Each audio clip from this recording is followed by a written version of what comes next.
Could I interest you in a whole lot of games that have come out recently or will come out in the near future?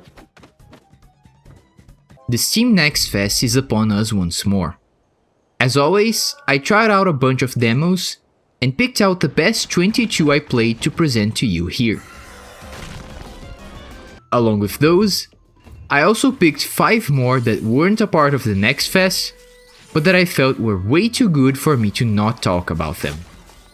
So, let's get into it. Welcome to Strig's Game Café, everyone. Have a cup of Steam Next Fest. How about opening your own restaurant in a land of fantasy? Arcane Eats by Wonderbelly Games lets you do just that. Arcane Eats is a roguelike deck builder in which you manage your ingredients to feed hungry and increasingly impatient customers of all kinds of fantasy races. Also includes a lot of fantasy pun names on the side. To do this, you have 3 stovetops to place ingredients on top of, and they cook after a set amount of turns.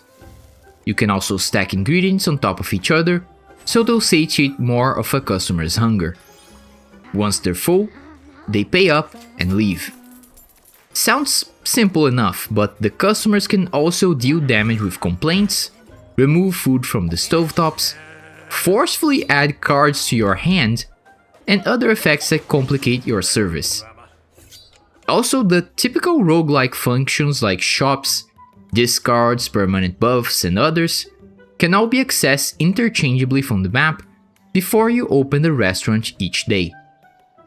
Doing things this way, rather than having to pick just one at a time, made me feel more in control of my deck. I had fun trying to get new ingredients to line up with my playstyle. Hopefully the full game, or the full course I guess, will be just as satisfying. Arcane Eats will release sometime in 2026. In a world where demons are everywhere, demon hunting is just another job. That's the premise of Asbak by Team Fossil, a 2D action roguelike in which you play as Sam, a corporate demon hunter who's just trying to make a living in a spirit-infested Southeast Asia. The combat is really fast-paced with some pretty interesting character and enemy designs. Strange as it may sound, I think the UI steals the show a bit. It's incredibly stylish. On top of the traditional upgrades, you can also play as different characters, each with their own buffs and exorcism skills, like Sam's Kick Me Paper Bomb, which detonates if you kick a demon after landing it.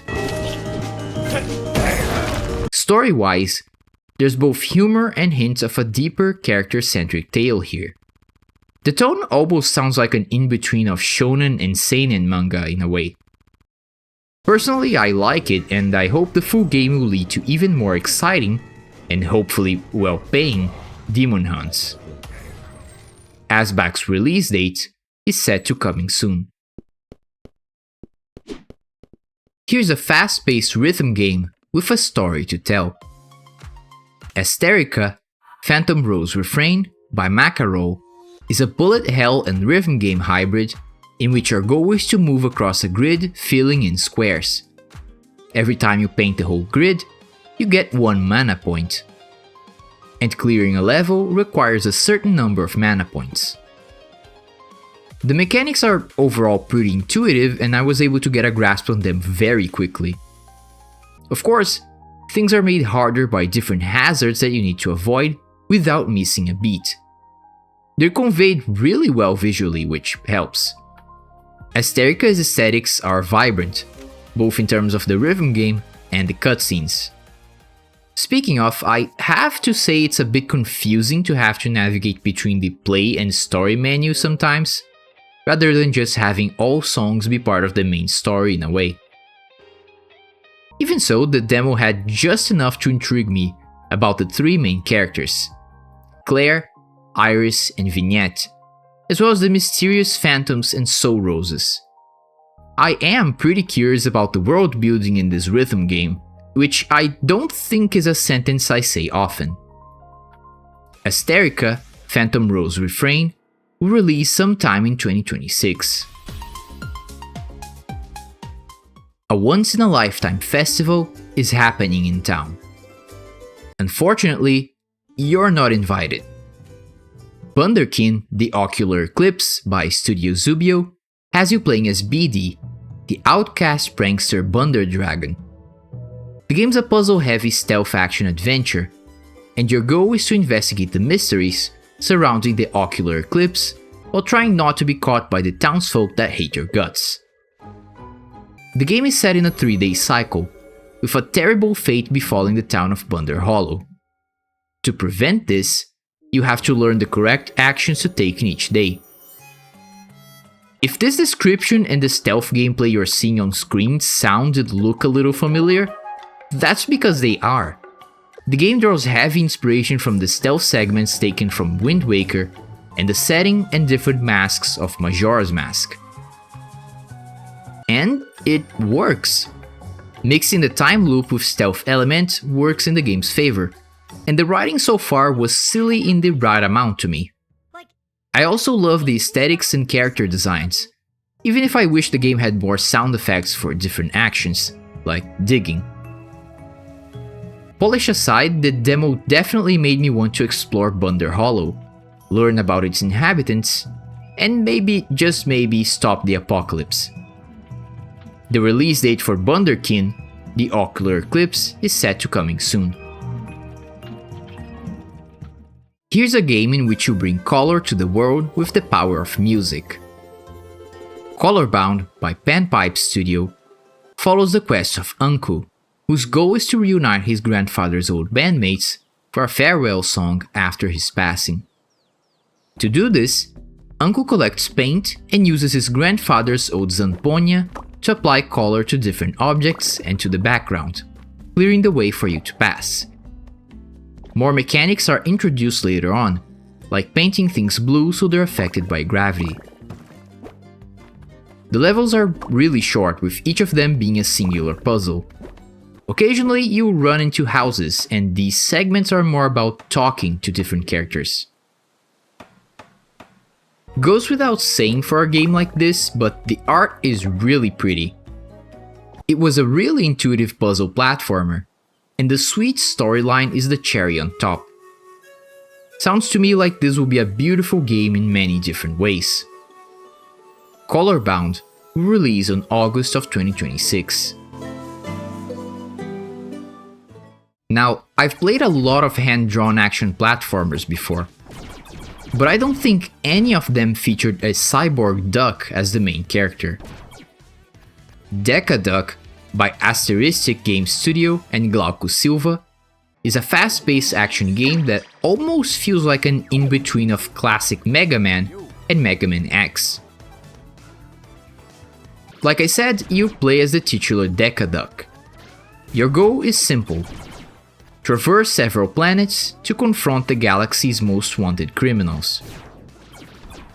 To do this, you have your traditional jump, dash, and chargeable projectile, but the big game changer here is being able to grab enemies to use their abilities, like grabbing these small duck drones to throw as explosives, or this frog-like one to bounce around and avoid spikes. Of course, there are secrets to find and boss encounters too, plus a whole cast of weirdos to meet along the storyline. The art direction of the game definitely brings in some 90s anime and Saturday morning cartoon references to the mix. So if you're a fan of any of those things, this might be a game for you.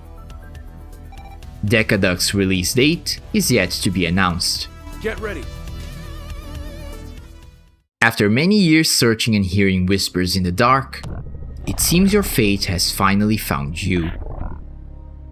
DEORUM by Joy Hop Games is a dark fantasy roguelite dungeon crawler in which you descend into a strange labyrinth guided by a terrifying host, all to prepare for the divine festival, to repay the debt you owe to the Providence. Right off the bat, the aesthetics are deliciously macabre and I love it. The comparisons with Fear and Hunger are a bit inevitable with the horror themes, dungeon crawl gameplay, and coin flip mechanic. Except here you're in first person and all alone, which I think adds to the atmosphere. And of course, also the fact that you use bones and other morbid substances found among the monstrosities of this place to craft items and improve your abilities. Speaking of, that's where the coins come in, as they represent your actions in battle, with the number of coins increasing as you get stronger. Additionally, your health is also the stamina you use for procuring materials to use for your rituals, meaning you have to take care not to overdo it and return before dying to improve your abilities in the dream. I don't know, looks more like a nightmare to me. The idea of being able to choose when to end your runs is pretty interesting and adds an element of strategy to the gameplay. Given the nature of the place, you have to be smart to see your destiny through. DEORUM will release on the third quarter of 2026. If you were to search through the files of an old PC, what kind of mysteries would lie there? Desktop Explorer by Recurring Dream is a game in which you play as a girl who received her uncle's old computer after he's put in intensive care. In the computer lies an old install file called simply Desktop Explorer. That program will lead the protagonist down a series of text adventure puzzles and also an investigative rabbit hole that will likely dig into a tragedy that happened in the family's past. The art style is on point and the puzzles were pretty cool. You have to search for hidden files, open source code, resize windows, use image filters and other techniques to find the puzzle solutions. Most of them were pretty intuitive, but if you have any difficulty, your friendly assistant Bizarro is here to help you. If you enjoy this sort of investigative game with psychological horror elements, keep an eye out for this one. Desktop Explorer will release on July 17th, 2026. Humans have destroyed your home.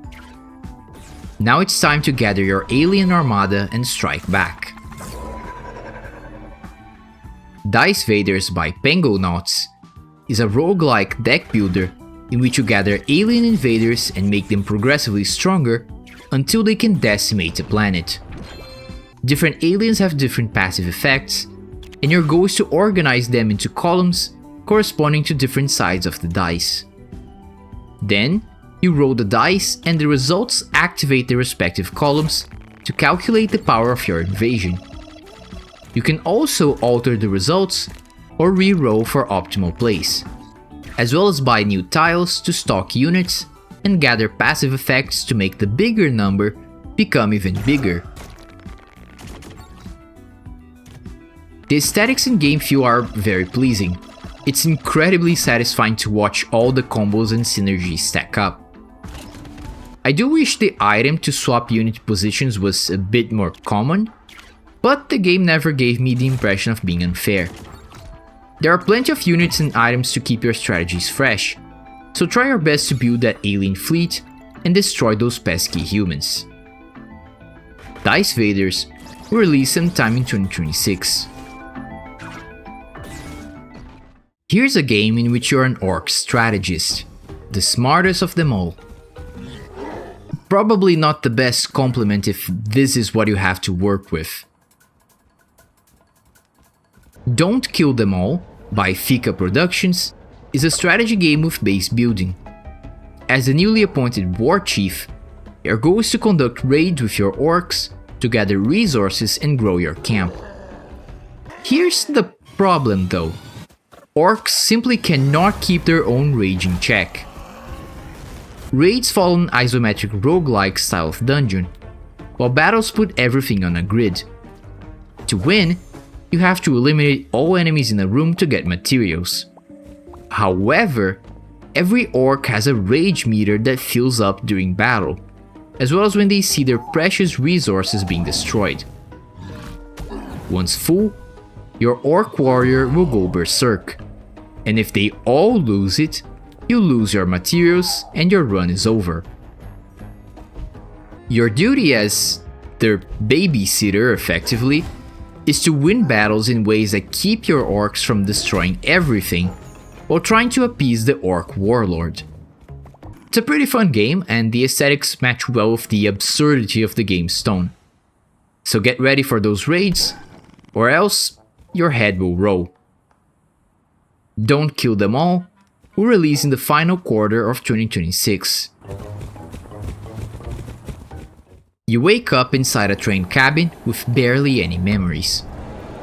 Outside, a bright and unnatural orange sky, along with a swarm of tentacles. Welcome to the last human train. Dreadline Express by David Konichi, I'm so sorry if I butchered that, is a psychological horror puzzle adventure game in which you have to explore a train riding through an endless apocalyptic expanse full of bizarre passengers and ran by the authoritarian government of the Supreme Engineer. You explore the train in first person and interact with the world around you to gather clues in the form of cards. The cards can then be used to solve puzzles and strike up conversations with people on the train.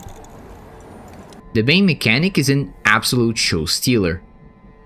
Using the cards to introduce yourself first, then talk about interesting topics is pretty smart, and you can navigate the album pretty quickly. I love how it's divided by topics too, makes picking your cards a lot easier. The atmosphere is very promising as well. It's the kind of horror that is made up of ambience rather than scares. The biggest one was waiting in line for a pile of slop I had to eat. And I can only wonder what kind of bizarre things will happen in the full game. Dreadline Express will release sometime in 2026. If you're looking to relieve the magic of early 3D action platformers, clock in for this one. Duskfade by Weird Beluga has you playing as Zirian, who along with a clockwork bird aptly named Cuckoo, uses a clock hand as a sword while searching for his missing sister and investigating a clock tower that froze the world in eternal night. The aesthetics are very pleasing to the eye. I love the use of clockpunk and the tones of yellow and purple that are used almost everywhere and give the game a very vibrant look. The character design is stellar as well. Zirian looks pretty cool and even the enemies have an interesting appearance. I love these fire-spitting guys that bounce around on their oil drums. Duskfade mixes platforming and combat in a way that feels really seamless, which is a big deal because it's not the easiest thing to get right. To get the obvious out of the way, the Kingdom Hearts inspiration is strong with this one, and I think it's honored very well. The systems flow naturally into each other, between the sword swings, slowing time with perfect dodges, acrobatics, and the grappling hook you get later. It feels pretty great to play, and I'm really curious to see what the full game will bring. Duskfade will release on August 13th, 2026. If you want a colorful 2.5D platformer, check out Marsupilami 2, Salsa Palombia, by Ocelo's Studio.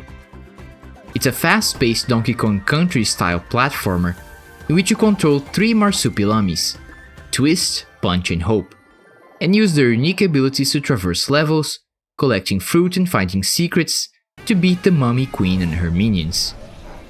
Now, as the number 2 in the title obviously shows, this is a sequel to the first game, Marsupilami Hub Adventure.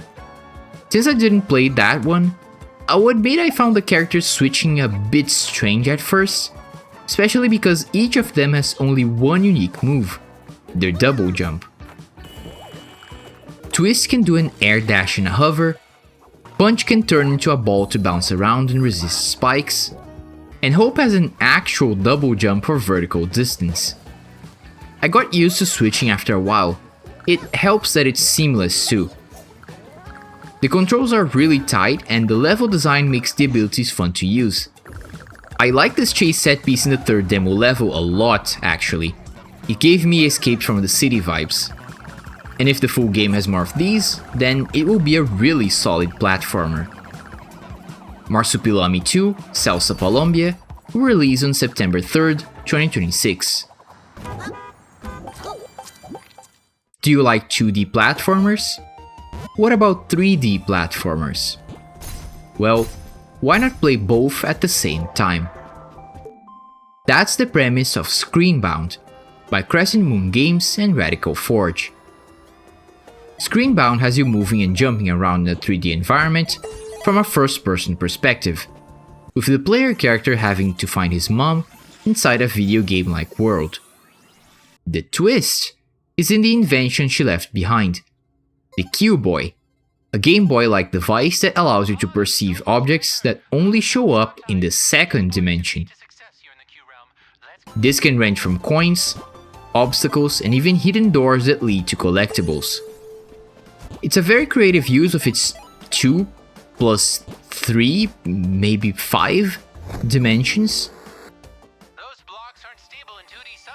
The game is a bit on the easier side as far as obstacles are concerned, but I think this makes sense given that at all times your attention is going to be divided between the Q-Boy and the 3D environment around you. Though I do wish the narrator would let you find some solutions on your own more. There's also a teaser at the end of the demo showing the second world, in which the Q-Boy displays an isometric perspective similar to Zelda and other adventure games. Sounds pretty fun, and I wonder what other surprises the full game will have. Screenbound will release on September 10th, 2026. If you ever played with tops of any kind, you gotta try this one. Slayblade by Henry's House and Oscar Britton is a chill battle-top roguelike in which you build your own Slayblade, then battle with your Slayblade to get experience and money, eventually joining a big tournament to win it all. Plus, something about your father disappearing after discovering infinite rotation with Slayblades or something. You move your Slayblade around the field and try to collide with your opponent, either breaking their top or pushing them out of the arena. The gameplay is very simple overall, but the different abilities you get from customization are what will probably give the game a hard-to-master element. I love the item descriptions and the flavor text of the game. It fits the silly, fun-first nature of Slayblade. There's also things like illegal battles, probably illegal because of stuff like this, and lawn mowing. They're interesting uses of mechanics the players have already seen, and add more things to do besides the usual battles for money. Plus, the Steam description says that if you die in the game, you die in real life. So, there's that. Slayblade's release date is set to coming soon. If you're looking for a short roguelite to play, here's one that feels out of this world. Summer Road 10-minute auto roguelite, or simply Summer Road, by Rebuild Games, has you taking control of a party of 3 to investigate the presence of a UFO. First of all, the aesthetics are charming. They almost feel like a 3D rendition of Earthbound, or like the old character renders from that series. This includes the crazy looking enemies, like artists, police cars, and of course, UFOs. The game's an auto-battler, with the player only having control over which enemy is being targeted by the party. The mechanics are pretty simple, but crafting new equipment and selecting new passives made me feel like I was constantly getting more powerful. Plus, one of the bosses had a mechanic that filled my inventory with bombs, forcing me to use them as crafting materials before they exploded. Pretty neat. All in all, this is looking like a fast-paced roguelike in which you get a lot of enjoyment out of tiny runs. Summer Road 10-minute auto roguelite will release sometime in 2026. As it turns out, even mythological creatures need to get a job sometimes. Tanuki, Pawn Summer by Denkiworks, is a game about a Tanuki called Pawn, who watches over a shrine, or is supposed to watch over a shrine, but prefers to ride his BMX and lays around all day. With the Great Tanuki Festival just around the corner, Pawn is forced by his ancestor, the guardian spirit of the shrine, to find a job and get everything in order. Of course, finding a job is easier said than done. Relatable. But Pawn eventually joins the island's post office. That's where the bike comes in again.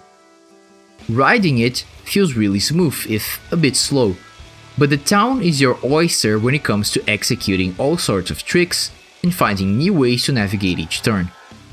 While the open world feels a bit empty in terms of characters, the level design lends itself really well to the tricks and riding around. Along with deliveries, there are plenty of tasks to do all around the town, like training in a sumo dojo or serving drinks at the local bar. You also have challenges like collecting letters to form the word Tanuki or crossing a gate. So you'll definitely find new ways to keep yourself occupied while restoring the shrine before the end of the month. The release date of Tanuki, Pawn Summer, is set to coming soon. Here's some advice to play this next game. Blink or you will miss it. Time to Wake Up by I Blink Twice is a very interesting psychological thriller. You play as Alan, a man stuck in a dream filled with memories of his past and guided by a disembodied voice not unlike his own. His main method of moving forward is blinking. Doing this alters the environment, opening new passages, changing the direction of wind to push you a certain way, creating platforms for you to step on, and other things. It's a simple mechanic, at least as far as the demo's content is concerned, but it is still very satisfying to pull off regardless. Reminds me of other first-person puzzle-style games like Superliminal in that sense. The story tackles themes of isolation, obsession, and unprocessed traumas. Alan will sometimes write down his thoughts, which you can choose to share with your guide or not. Paired with the mechanics and the surreal landscapes, I'm sure the full game will offer some interesting sights. Time to Wake Up will release in the third quarter of 2026. If you want a platformer that offers a cozier experience, here's one in which you collect photographs. TOEM 2 by Something We Made is the sequel to the first TOEM. You play as a photographer going around places, taking pictures of critters you find, and helping people with their problems. The platforming itself is very simple, but the main mechanic is taking pictures of things to solve puzzles. For example, you can take a picture of a woman's missing ring to help her find it, take pictures of smelly objects for the smell shop, or take a picture of a bike to make a robotic comedian remember the punchline to a joke. There are also some other mechanics like using the camera's focus to reveal things, or using a screwdriver to fix valves you're pointing at. It's all very lighthearted. Collecting pictures of things is fun, and the game definitely incentivizes photographing anything interesting you see on your way, both because you might need it and because they're just nice to look at. And all of this with a very chill soundtrack that helps you get in the mood for some snapshots. TOEM 2 will release in the third quarter of 2026. Behold, Crazy Truck, about 2.5 times crazier than Crazy Taxi. Truck-kun is supporting me from another world by Strange Scaffold, as you're playing as a truck driver who sends a corporate worker named Carissa to her death, which of course sends her to another world as a buff elf warrior. Now, she speaks directly in your head, and using her knowledge of anime and isekai tropes, commands you to run over stuff to help her defeat the dreaded Skeleton King and get his Scroll of Resurrection to come back to this world. Well, I can't say this game lacks ludonarrative harmony, because the story is just as insane as the gameplay. You drive your truck through a large city, smashing obstacles to fill Carissa's special move bar, and committing Vehicular Manburger Helper to give her opponents to fight and gain more experience from. There are also different objectives to complete, power-ups to collect, and once the cops start showing up to rightfully put a stop to your atrocities, you can ram them out of the universe as well. Turning the truck does feel a bit slippery, and I missed a few pedestrians before I started getting used to it. But otherwise, the game is every bit as hectic and humorous as the title would suggest, and I had fun killing all these people and then, well, killing them again in a fantasy world, I suppose. Truck-kun is supporting me from another world, who released on July 29th, 2026. From the bottom of a well begins a bird's journey to kill a wicked queen. Well Dweller by Kyle Thompson is a dark fairy tale Metroidvania game in which you play as Glimmer, a small bird who must save his family from the clutches of an evil queen with a matchstick and his wits. Combat is what you would expect of a 2D Metroidvania, like melee attacks, slides, and healing. But there are also utility moves like throwing the matchstick to act as both a projectile and a platform, or launching a flammable bottle that can be bounced off from a melee attack. The abilities you get feel very natural to use, and it's easy to find new spots to explore with them once you expand your moveset. Pretty good level design overall. On top of this, the game is very pretty, in that good old bizarre kind of way. It has that art direction that looks like a dark child's storybook. Being a small bird in a world of giant threats reminds me of games like Little Nightmares a bit. It lends itself very well to the story, especially the tension revolving around the hunter in the demo. Well Dweller will release sometime in 2026. Here's a casual Metroidvania that definitely qualifies as a dream game. Zozo and the Lost Dreams by Red Dunes Games and Agate is a 2D platformer that starts with Zozo, a boy having dreams about being a hero. After waking up, his mad scientist neighbor helps him enter the dream world again, and it all goes downhill from there. Now stuck in the dream world, Zozo must visit different locations conjured from his mind to gather mementos and return home. Between the story about exploring dreams, the vibrant scenery, and the humorous dialogue, Zozo feels very much like a playable Saturday morning cartoon, which I don't think is a bad thing at all. Zozo has a bunch of abilities you would expect of the genre, like your typical movement, attacking with a pillow, and wall jumping. You also have to find and talk to characters to progress at points, meaning sometimes it can feel more like an adventure game than a Metroidvania. The only thing I found weird was the contact damage hitboxes of enemies. Sometimes I would take damage without even realizing, because I got too close while attacking and they touched me a little bit before I slapped them in the face with a pillow. But it didn't happen often enough to hinder my enjoyment. The demo did feel a little bit on the easier side for a Metroidvania, but I don't really think this is the kind of game that is trying to be too challenging. Zozo and the Lost Dreams will release sometime in 2026. Now, those were the best demos I found in the Next Fest. But, as I said in the intro, I still have 5 more demos to talk about that were not a part of the event. So here's the little extra I mentioned at the start. Here's a vibrant roguelike in which love can make you stronger, or kill you instead.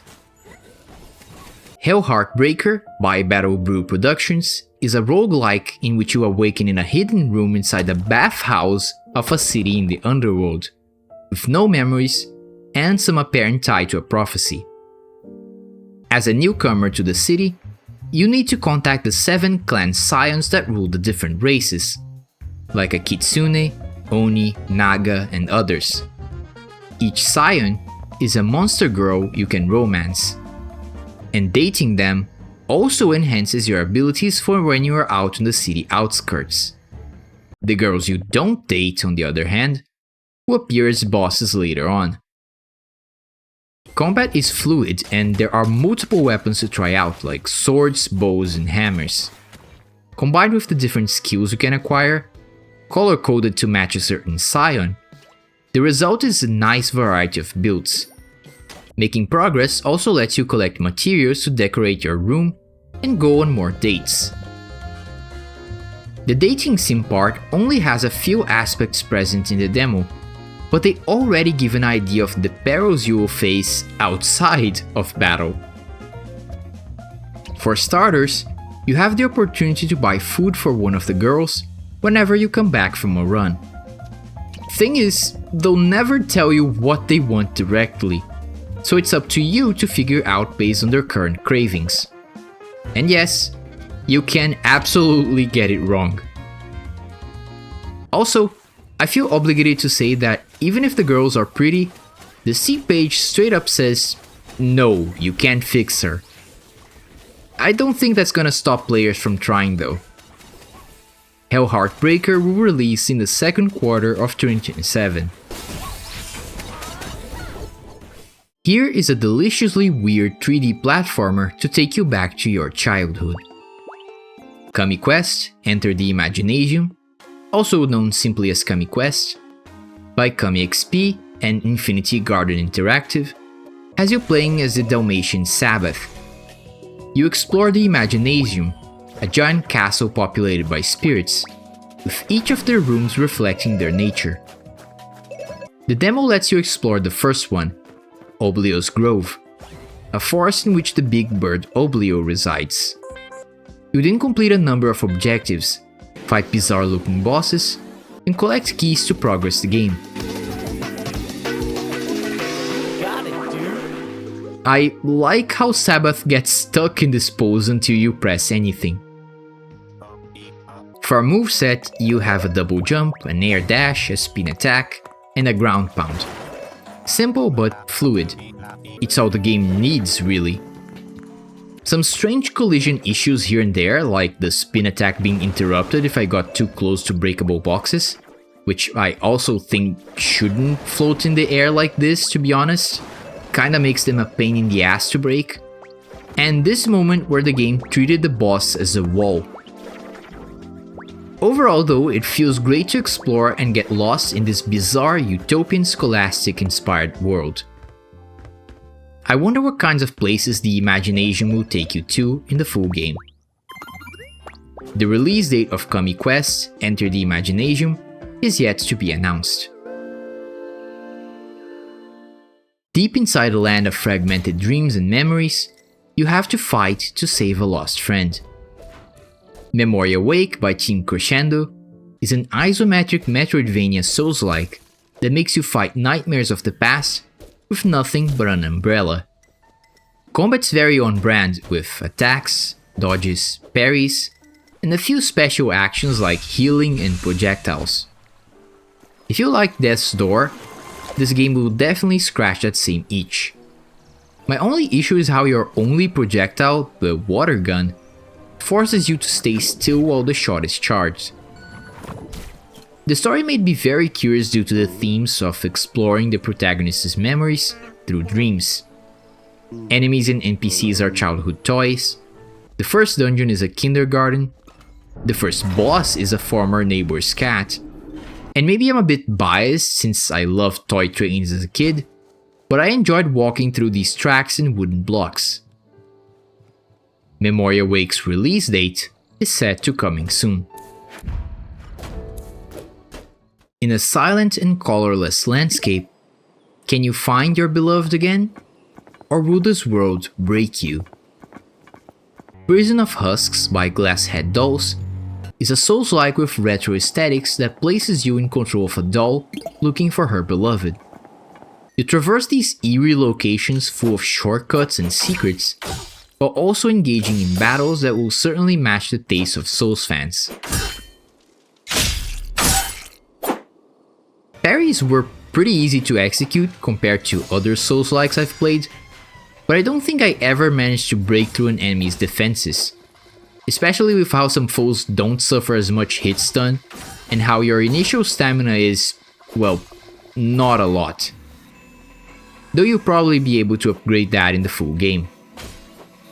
There's also a mechanic called Adrenaline.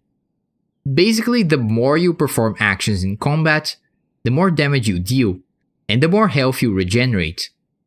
But you also take more damage as well. It's an interesting trade-off, but I think I would need to see the kind of builds I could make around the system to have a fully formed opinion.